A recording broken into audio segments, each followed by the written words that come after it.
Olá, sejam bem-vindos. Essa é a nossa quinta aula de História da Música da Escola Livre de Música da Unicamp. Meu nome é Alexandre Abreu e a gente está vendo um resumo do que foi tratado na aula.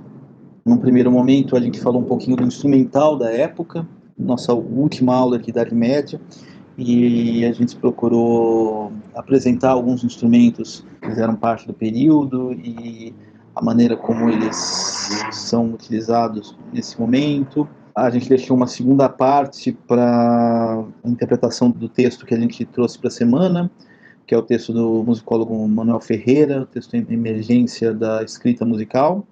E a gente fechou falando um pouquinho da cultura e da arte dos trovadores, um grupo de músicos, né, de artistas, que foi muito importante no período. Bem, primeiramente a gente falou sobre os instrumentos musicais do período, alguns dos instrumentos, né, essa parte da organologia dos instrumentos eu acho interessante trazer para o debate, sobretudo em períodos em que são comumente associados à arte vocal. A gente lembrar que a gente também tinha uma loteria muito presente e que já ensaia tecnologias que vão ser desenvolvidas nos períodos subsequentes, né? A gente tem instrumentos que fazem parte dessa evolução organológica e tem outros instrumentos que foram um pouco esquecidos, eles acabam aparecendo pontualmente apenas nesse período. Como o exemplo, a tromba marina, que tem um instrumento com som potente, mesmo sendo um instrumento de cordas. O portativo, né, um órgão de bolso, é um órgão portátil, um instrumento muito utilizado.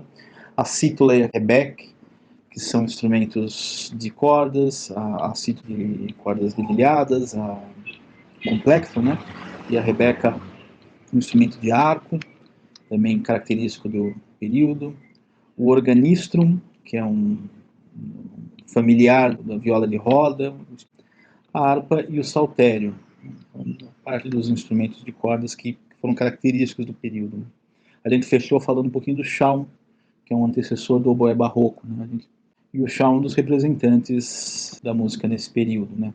A gente lembra que os instrumentos são organizados em famílias, né? Então a gente tem versões de instrumentos do mais grave ao mais agudo. Isso é uma coisa muito peculiar do instrumental desse período. Depois a gente parte para o nosso segundo momento, a leitura do texto do Manuel Pedro Ferreira. É a primeira vez que a gente está se debruçando sobre musicólogo histórico, né? É um texto mais técnico, pesquisando exatamente a função e o desenvolvimento dessa escrita. A gente pode separar algumas coisas que foram interessantes no texto do Manuel Ferreira, né? Então, logo de cara, ele fala desse paradigma da utopia do progresso artístico. A gente tem o principal paradigma pensando sobre o consumo e a recepção dessa música nos dias de hoje, né? Então ele fala que o homem moderno, a escuta do homem moderno, ela está dividida entre duas vertentes principais. Uma seria a dos asseclas da música contemporânea, ou seja, as pessoas que acreditam nesse desenvolvimentismo musical, ou seja, a música está sempre indo para frente, né? Está sempre progredindo, né? E, por outro lado, um retorno à música do passado, né? São dois opostos que fazem parte da nossa escuta e da nossa percepção e reflexão, né?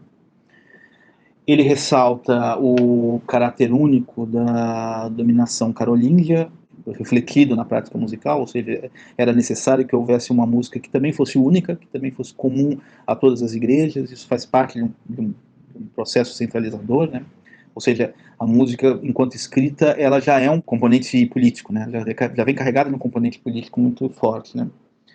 Ele comenta depois sobre a criação dos neumas, a proliferação dos neumas, inclusive com algumas reflexões sobre como seria possível técnicas tão similares a se apresentarem em pontos tão distintos, né? A origem é o rito hispânico-visigótico, e depois ele elenca as inúmeras tentativas, as inúmeras perspectivas de uma notação, né? Então ele fala da notação posicional comparada com a gestual, que seria uma versão mais elaborada dessa figuração dos neumas, a notação alfabética grega, daziana, ou seja, inúmeras tentativas que tentaram fixar até a gente chegar ao ponto da notação guidoniana e diastemática equitana, né? que seriam pontos de efetivação de todas essas tentativas. Como a gente falou, ele fala dessa questão de como as vanguardas musicais pensam a música anterior ao homem contemporâneo, né? Comenta um pouco do contexto histórico, né? Então ele fala que posteriormente, depois da caída do Império Romano do Ocidente, a música na liturgia cristã, tanto no âmbito latino como bizantino, não se baseou em nenhuma escrita musical propriamente.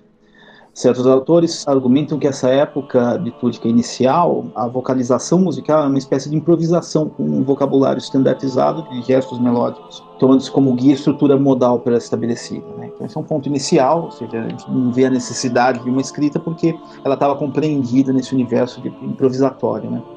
Incluindo aquilo que sabemos de tradições orais, por estudos etnomusicológicos modernos, nos permitem imaginar alguns cenários, né? Existem tradições em que o repertório é fixo e aprendido de professor para aluno, com uma atenção nos detalhes, né?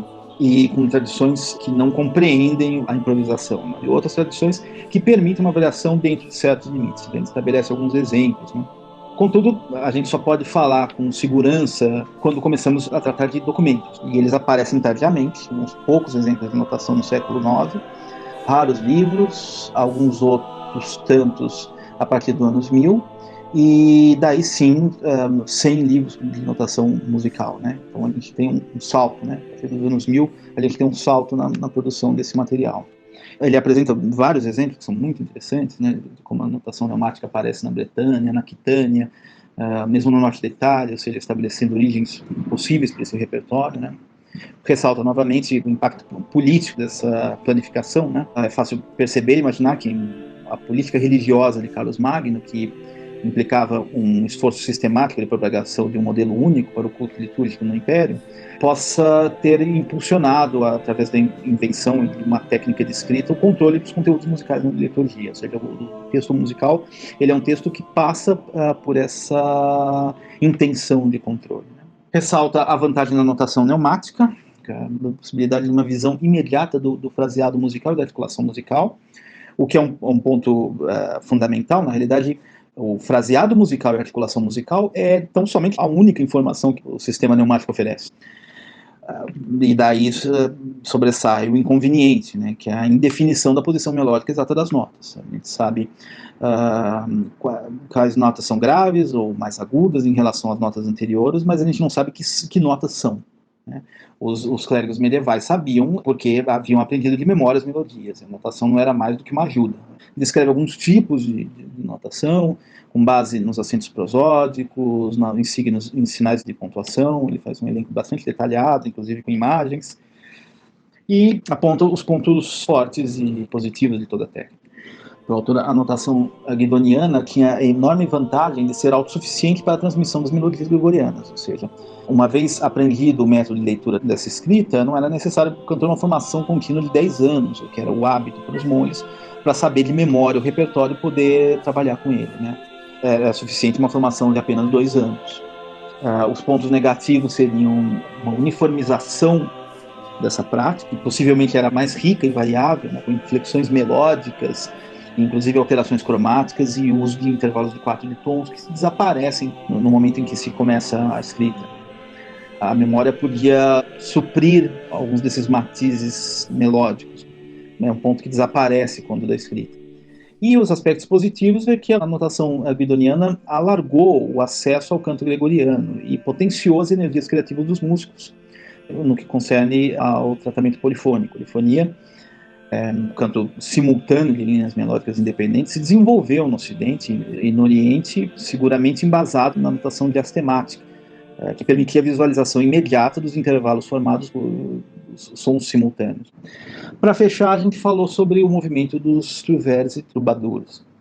Os troubadours estão localizados no sul da França, os trouvères ao norte, e eles são distintos também pelas suas línguas. Os troubadours falam a Languedoc e os trouvères a Languedoc. Contudo, eles desenvolvem um gênero similar, né, de maneira bastante específica, né, com o uso da chanson, do villeret, do rondó, e temáticas comuns também, tanto da celebração da natureza, o espírito cavalheiresco e o amor cortês. eles são tidos como poetas músicos, né? O movimento literário ele é tão importante ou mais do que o musical, né? Eles são referência tanto literária como musical na França.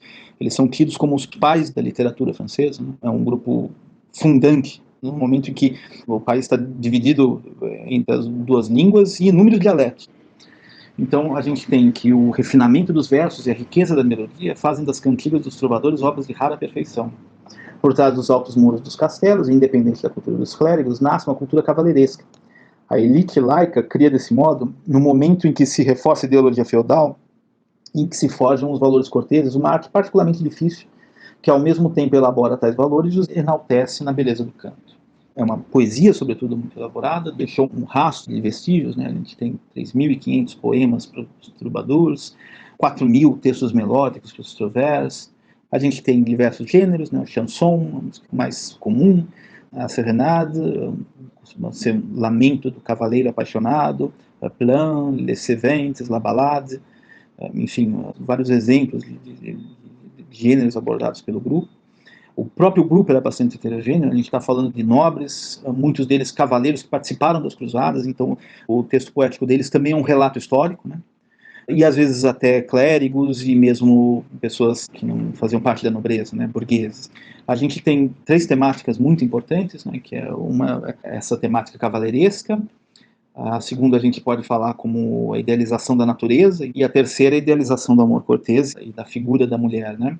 A gente trouxe 3 exemplos, o primeiro de Guilherme Nono d'Aquitaine, Bernard de Ventadour, e o terceiro de uma trovadora, né, a Beatriz, a Condessa de Die, que dá uma perspectiva muito bonita. Ela fala justamente da contrapartida da vida cavaleiresca, né? O homem que sai dos castelos, que abraça a missão divina das cruzadas, né? E que, contudo, abandona o lar. E ela fala justamente da perspectiva da mulher que fica. A poesia que a gente destacou, ela fala da poesia da mulher abandonada, né? Ela fala: vou cantar tudo que eu não gostaria, tanto este amigo só me contraria, pois amo mais do que a maior poesia, mas ele não me vê charme ou cortesia. Quando sou linda, honrada, inteligente, já ele me enganava e me traía, que eu merecia se que fosse ausente. Então a gente fechou a aula com esse resumo, as 3 partes que foram realizadas, e agradece mais uma vez.